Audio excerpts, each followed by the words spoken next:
What if I told you your body already makes growth hormone, and most nights you're just leaving it on the table? Not because you're broken, not because you need a prescription, because nobody told you how the system actually works. Today we're talking about two peptides that have completely changed how people recover, sleep, and train. No sales pitch, just a mechanism, explained like a person, not a pharmaceutical insert. Stay with me. Before we get into peptides, I need to give you a 60-second biology crash course. Because if you don't understand what growth hormone actually does, none of this makes sense. Your pituitary gland, a small gland in the base of your brain, produces growth hormone in pulses, not constantly. Pulses, like a heartbeat for your recovery system. The biggest pulse happens at night, during deep sleep. That pulse tells your liver to start producing something called IGF-1, insulin-like growth factor 1. IGF-1 is the actual repair crew. It circulates through your whole body and tells your cells to rebuild damaged tissues, pull nutrients into muscle instead of storing them as fat, and activate the satellite cells. Think of those like stem cells of your muscle fibers that repair you after training. Growth hormone is the phone call. IGF-1 is the crew that shows up. Now here's the thing, most of us are getting a weak signal. Stress, poor sleep, age, eating too close to bedtime, all of it blunts that nightly pulse. The crew gets a partial call.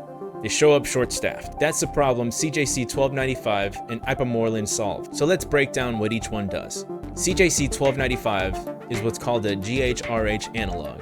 GHRH stands for growth hormone releasing hormone. It's a signal your hypothalamus naturally sends to the pituitary that says conditions are good, get ready to release. CJC mimics that signal, and it extends the window, keeping that green light on longer than your body normally would. Ipamorelin works through a completely different receptor. It mimics ghrelin, your hunger hormone, and it hits a receptor in the pituitary that basically says, go, release now, and release a solid amount. It's highly selective. That matters. Older peptides in this category, GHRP2, GHRP6, they worked, but they were messy.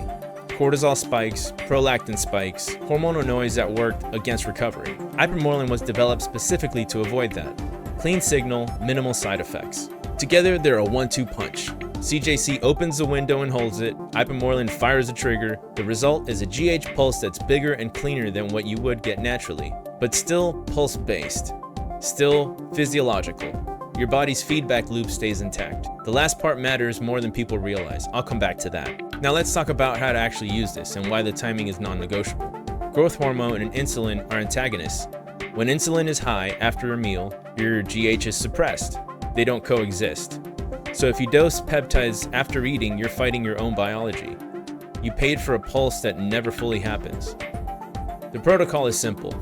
Fasted before bed, meaning your last meal was at least 2 to 3 hours ago. You dose, you sleep, your body does the work. Why sleep? Because your body is already primed for its biggest natural GH release during deep sleep. You're not fighting the clock, you're amplifying something that's already trying to happen. You're turning up the volume on an existing signal.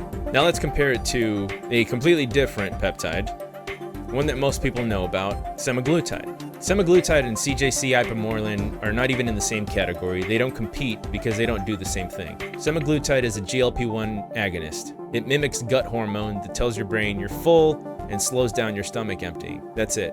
The weight loss is real, but it's happening because you're eating significantly less. It's a brake pedal, not building anything. CJC and IPA are an engine upgrade.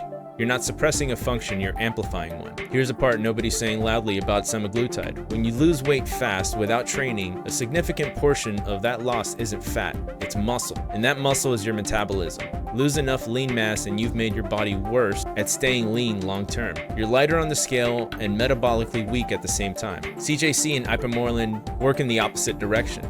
They're actively signaling your body to repair and hold lean tissue. Now, I'm not here to trash semaglutide. For someone who's significantly overweight, insulin resistant, dealing with real metabolic dysfunction, it can be genuinely life-changing.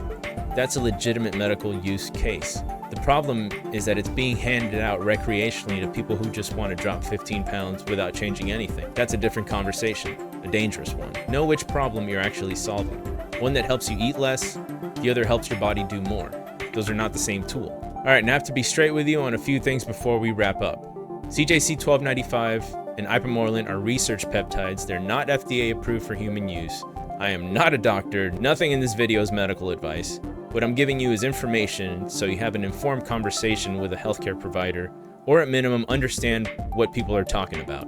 Sourcing also matters enormously. The peptide market is full of garbage.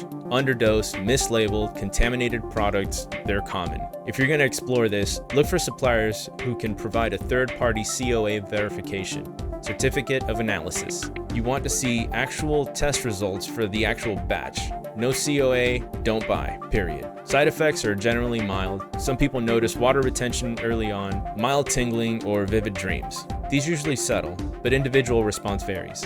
Unlike synthetic HGH, which bypasses your pituitary entirely and can cause a shutdown of your natural production over time, the pulse-based mechanism here keeps your feedback loop intact.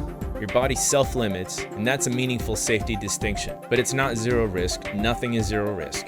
Do your homework, get your labs, know your baseline, and be smart. Your body already has the hardware. Your pituitary, the GH pulse, the IGF-1 response, it's all built in.